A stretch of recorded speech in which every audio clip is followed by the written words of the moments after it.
Hi friends, ಎಲ್ಲರೂ ಹೇಗಿದ್ದೀರಾ? ಎಲ್ಲರೂ ಚೆನ್ನಾಗಿದ್ದೀರಾ ಅಂತ ಅಂದ್ಕೊಂಡಿದ್ದೀನಿ. ಫ್ರೆಂಡ್ಸ್, ನಾನಿವತ್ತು ಉತ್ತರ ಕರ್ನಾಟಕದ ಸ್ಪೆಷಲ್ಲಾಗಿ ಅಗಸಿ ಚಟ್ನಿ ಪುಡಿನ ಮಾಡ್ತಾಯಿದ್ದೀನಿ. ತುಂಬಾ ಚೆನ್ನಾಗಿರುತ್ತೆ, ಆರೋಗ್ಯಕ್ಕಂತೂ ತುಂಬಾ ಒಳ್ಳೆಯದಿದು ಅಗಸಿ ಬೀಜದ ಚಟ್ನಿ ಪುಡಿ. ಇದರಿಂದ ತುಂಬಾ ಬೆನಿಫಿಟ್ಸ್ ಇದೆ, ಆರೋಗ್ಯಕ್ಕಂತೂ ತುಂಬ ಒಳ್ಳೆಯದು. ಇದು ಚಪಾತಿಗೆ, ರೊಟ್ಟಿಗೆ, ಹಾಗೆಯೇ ಮೊಸರನ್ನಕ್ಕೂ ಕೂಡ ತುಂಬಾ ಚೆನ್ನಾಗಿರುತ್ತೆ. ಒಂದ್ಸಲಿ ನೀವು ಟ್ರೈ ಮಾಡಿ ನೋಡಿ. ತುಂಬ ಹಲವಾರು ಇದರಲ್ಲಿ ಔಷಧಿ ಗುಣಗಳಿದೆ, ಆರೋಗ್ಯಕ್ಕೆ ತುಂಬ ಒಳ್ಳೆಯದಂತಲೇ ಹೇಳ್ಬೋದು.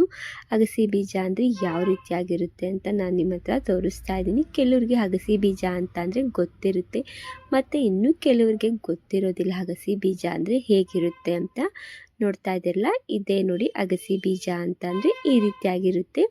ಇದನ್ನು ನಾವು ಚೆನ್ನಾಗಿ ಫ್ರೈ ಮಾಡ್ಕೊಳ್ಬೇಕಾಗುತ್ತೆ. ಅಂದರೆ ಹುರ್ಕೊಳ್ಬೇಕಾದ್ರೆ ಟಪ ಟಪ ಅಂತ ಸಿಡಿತಾ ಇರುತ್ತೆ, ಅಲ್ಲಿ ತನಕ ಹಾಗೆಯೇ ಘಮ ಘಮ ಅಂತ ವಾಸನೆ ಬರೋ ತನಕ ಹುರ್ಕೊಳ್ಬೇಕು. ನಾನು ಹುರಿದು ಇಟ್ಕೊಂಡಿದ್ದೀನಿ. ನಂತರ ಇದಕ್ಕೆ ನಾನು ಮಿಕ್ಸರ್ ಮಾಡ್ಕೊಳ್ಳೋದಕ್ಕೆ ನೋಡಿ ಸ್ವಲ್ಪ ಬೆಳ್ಳುಳ್ಳಿ ಹಾಗೆಯೇ ಕರಿಬೇವಿನ ಸೊಪ್ಪನ್ನು ಕೂಡ ನಾನು ಫ್ರೈ ಮಾಡ್ಕೊಂಡಿದ್ದೀನಿ. ನೋಡಿ ಕರಿ ಕರಿ ಆಗಿದೆ.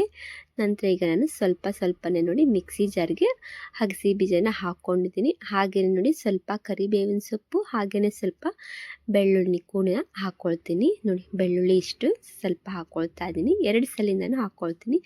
ಆಮೇಲೆ ನೋಡಿ ರುಚಿಗೆ ತಕ್ಕಷ್ಟು ಉಪ್ಪನ್ನ ಸೇರಿಸ್ಕೊಳ್ತೀನಿ. ನಂತರ ನೋಡಿ 1 ಸ್ಪೂನಷ್ಟು ರೆಡ್ ಚಿಲ್ಲಿ ಪೌಡರ್ನ ಹಾಕ್ಕೊಳ್ತೀನಿ. ಈಗ ನಾನು ಮಿಕ್ಸರ್ ಮಾಡ್ಕೊಂಡು ಬರ್ತೀನಿ. ಪೌಡರ್ ಮಾಡ್ಕೊಂಡು ನೋಡಿ ಈ ರೀತಿಯಾಗಿ ನಾನು ಪೌಡರ್ನ ಮಾಡ್ಕೊಂಡು ಬಂದಿದ್ದೀನಿ. ಈಗ ನಾನು ಇದನ್ನು ಒಂದು ಪಾತ್ರೆಗೆ ನೋಡಿ ಒಂದು ಬೌಲ್ಗೆ ಸೇರಿಸ್ಕೊಂಡಿದ್ದೀನಿ. ನೋಡಿ ಈ ರೀತಿಯಾಗಿ ಇನ್ನೊಂದು ನೆಕ್ಸ್ಟ್ ಬ್ಯಾಚನ್ನು ನಾನು ಇದೇ ರೀತಿಯಾಗಿ ನಾನು ಮಾಡ್ಕೊಳ್ತೀನಿ ಪೌಡರ್ನ. ನೋಡ್ತಾ ಇದ್ದಿರಲ್ಲ ಯಾವ ರೀತಿಯಾಗಿ ಪೌಡರ್ ರೆಡಿಯಾಗಿದೆ ಅಂತ. ನೋಡ್ತಾ ಇದ್ದಿಲ್ಲ ಫ್ರೆಂಡ್ಸ್, ಇದೇ ರೀತಿಯಾಗಿ ನಾನು ಇನ್ನೊಂದು ಬ್ಯಾಚ್ನು ಕೂಡ ಮಾಡ್ಕೊಂಡು ಬಂದಿದ್ದೀನಿ. ನೋಡಿ ಹೇಗೆ ಬಂದಿದೆ ಅಂತ. ಉತ್ತರ ಕರ್ನಾಟಕದ ಸ್ಪೆಷಲ್ ಅಗಸಿ ಬೀಜದ ಚಟ್ನಿ. ಇದೊಂದು ಚಟ್ನಿ ಪುಡಿ ಇದ್ದರೆ ತುಂಬಾ ಒಳ್ಳೆಯದು ಆರೋಗ್ಯಕ್ಕಂತೂ. ಇದರಲ್ಲಿ ತುಂಬಾ ಹಲವಾರು ಬೆನಿಫಿಟ್ಸ್ ಇದೆ ಫ್ರೆಂಡ್ಸ್. ಒಂದ್ಸಲ ನೀವು ಟ್ರೈ ಮಾಡಿ ನೋಡಿ.